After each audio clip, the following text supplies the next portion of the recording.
Boys and girls, it's social studies time, and we're going to read another story from Frog and Toad Are Friends.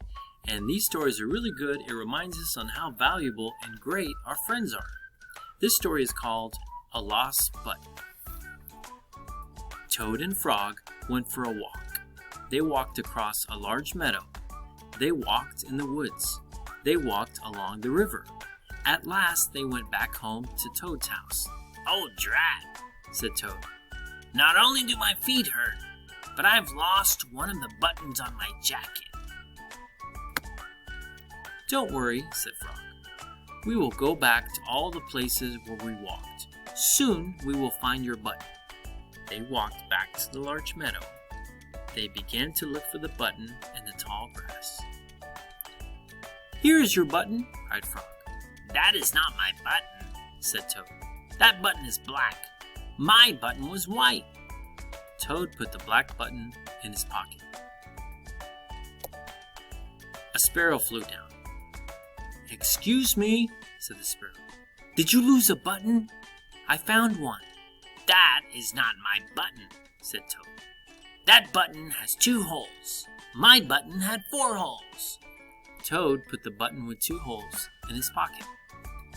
They went back to the woods and looked on the dark paths. "Here's your button," said Frog. "That is not my button," cried Toad. "That button is small. My button was big."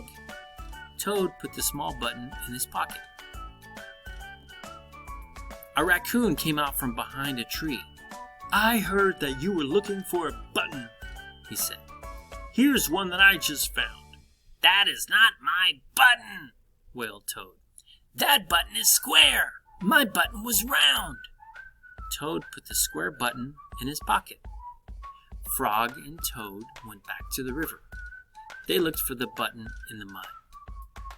"Here's your button," said Frog. "That is not my button," shouted Toad. "That button is thin. My button was thick." Toad put the thin button in his pocket. He was very angry.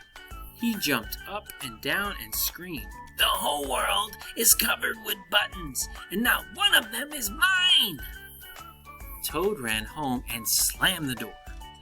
There, on the floor, he saw his white, 4-holed, big, round, thick button. "Oh," said Toad. "it was here all the time. What a lot of trouble I have made for Frog." Toad took all of the buttons out of his pocket. He took his sewing box down from the shelf.